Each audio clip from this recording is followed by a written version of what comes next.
देखो बहुत सारे लोगों को ना बेसिक टर्म्स में बहुत सारी कन्फ्यूजन रहती है कि इंटेंसिटी का मतलब क्या होता है, वॉल्यूम का मतलब क्या होता है और फ्रीक्वेंसी का मतलब क्या होता है। बहुत सारे लोग इसको कंफ्यूज करते हैं। सो आज मैं ये बेसिक डाउट सबसे पहले क्लियर करने लगा हूँ। देखो जो इंटेंसिटी होती है वो होती है कि अमाउंट ऑफ वेट एडेड, कितना हम वेट ऐड कर रहे हैं अपने वर्कआउट में। जितना ज़्यादा हम वेट ऐड करेंगे उतना ज़्यादा प्रोग्रेसिव ओवरलोड होता जाएगा। अगर मैं आपको एग्जांपल दूं तो 80% ऑफ 1 रैप मैक्स मीन्स अगर आपका मैक्सिमम 1 रैप मैक्स आपका अगर 100 kgs है तो आप अगर उसके 80% उसके मीन्स अगर आप 5 रैप उसके 80 किलोज के अगर आप 5 रैप निकाल रहे हैं तो वो हमारा मैक्सिमम अमाउंट ऑफ वेट होगा आपके वर्कआउट में। सिमिलरली अगर आप 70 to 75% आप 1 रैप मैक्स लगा रहे हैं तो वो भी इसी इंटेंसिटी में ऐड होता है। सो इंटेंसिटी का मतलब है आप कितना ज़्यादा वेट ऐड कर रहे हैं इन your working set. I hope आपको ये डाउट क्लियर हो गया होगा। इंटेंसिटी का मतलब होता है कि number of weight added in your working set. अगली जो टर्म है वो है हमारी वॉल्यूम। देखो वॉल्यूम का मतलब बहुत ईजी है, हाउ मच मतलब कितना ज़्यादा में हम क्या कवर करेंगे, नंबर ऑफ सेट्स और number of reps. Means suppose करो आप 5 सेट लगा रहे हो of 5 repetitions each. So total कितना हमारा वॉल्यूम हो गया, 5 into 5 मीन्स 25।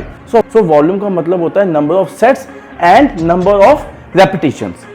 बहुत इंपॉर्टेंट चीज़ है जो मैं बताने लगा हूँ आपको कि जो इंटेंसिटी होती है वो इन्वर्सली प्रोपोर्शनल होती है वॉल्यूम से।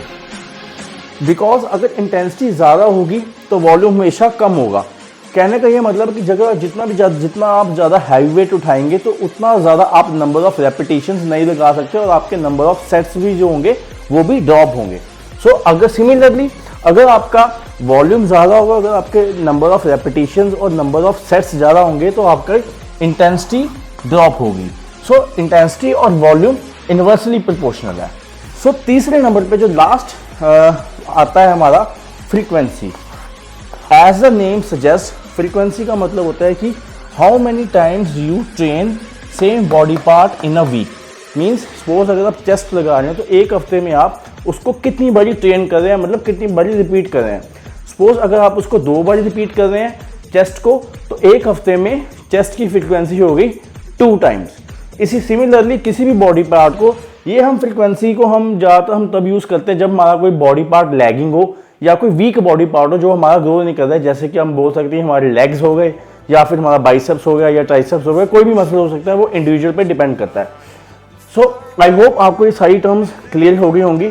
और लास्ट में एक क्वेश्चन बहुत कॉमन होता है कि बेस्ट स्प्लिट क्या है, बेस्ट वर्कआउट शेड्यूल क्या है। क्या वो हाई इंटेंसिटी होना चाहिए, क्या वो हाई वॉल्यूम होना चाहिए या फिर क्या वो हाई फ्रीक्वेंसी होना चाहिए। देखो ये बहुत सब्जेक्टिव क्वेश्चन है बिकॉज हर एक का जॉइंट मैकेनिक्स अलग है। तो हर पे शेड्यूल पे डिफरेंस होता है। लेकिन अगर मैं आपको थोड़ा सा जनरली बताऊं तो अगर जो लोग अपना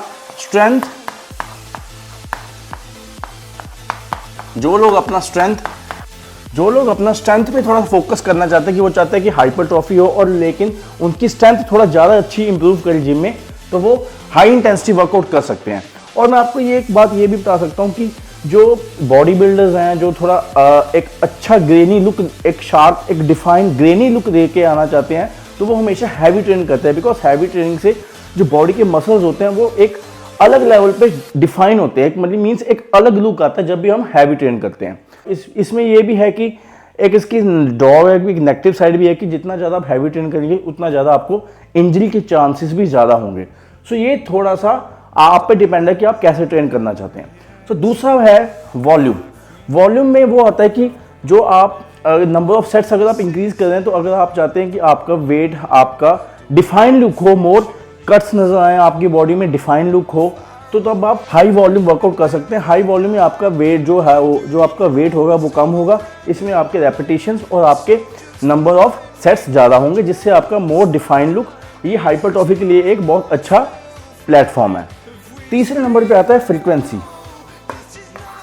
देखो फ्रीक्वेंसी इसका भी एक ड्रॉबैक है कि ये थोड़ा सा एग्जॉस्टिंग होता है बिकॉज जितना ज़्यादा नंबर ऑफ सेट्स होंगे, नंबर ऑफ रेपिटेशन होंगे, उतना ज़्यादा ये सेंट्रल नर्वस सिस्टम पे थोड़ा सा फटीग होगा, ये आपको ज़्यादा जल्दी फटीग कर देगा।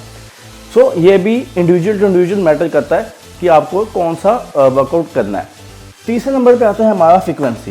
देखो frequency basically week body parts के लिए ट्रेन होती है, और या फिर बहुत सारे लोग टू टाइम्स अ वीक एक बॉडी पार्ट को ट्रेन करते हैं 2 बार हफ्ते में।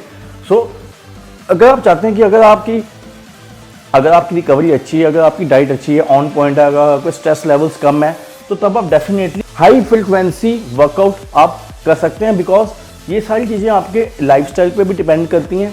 बिकॉज आजकल जैसे लाइफस्टाइल है, उनका वर्क शेड्यूल है, तो बहुत सारे लोग फ्रिक्वेंसी को अवॉइड करते हैं। जो ज़्यादा लोग वो परफॉर्म कर रहे हैं वो सिंगल बॉडी वर्कआउट ही करते हैं, बिकॉज थोड़ा काम की वजह से भी जो चाहते हैं कि हाँ हमारी बॉडी अच्छी हो, टी शर्ट पहनी हुई अच्छी लगे।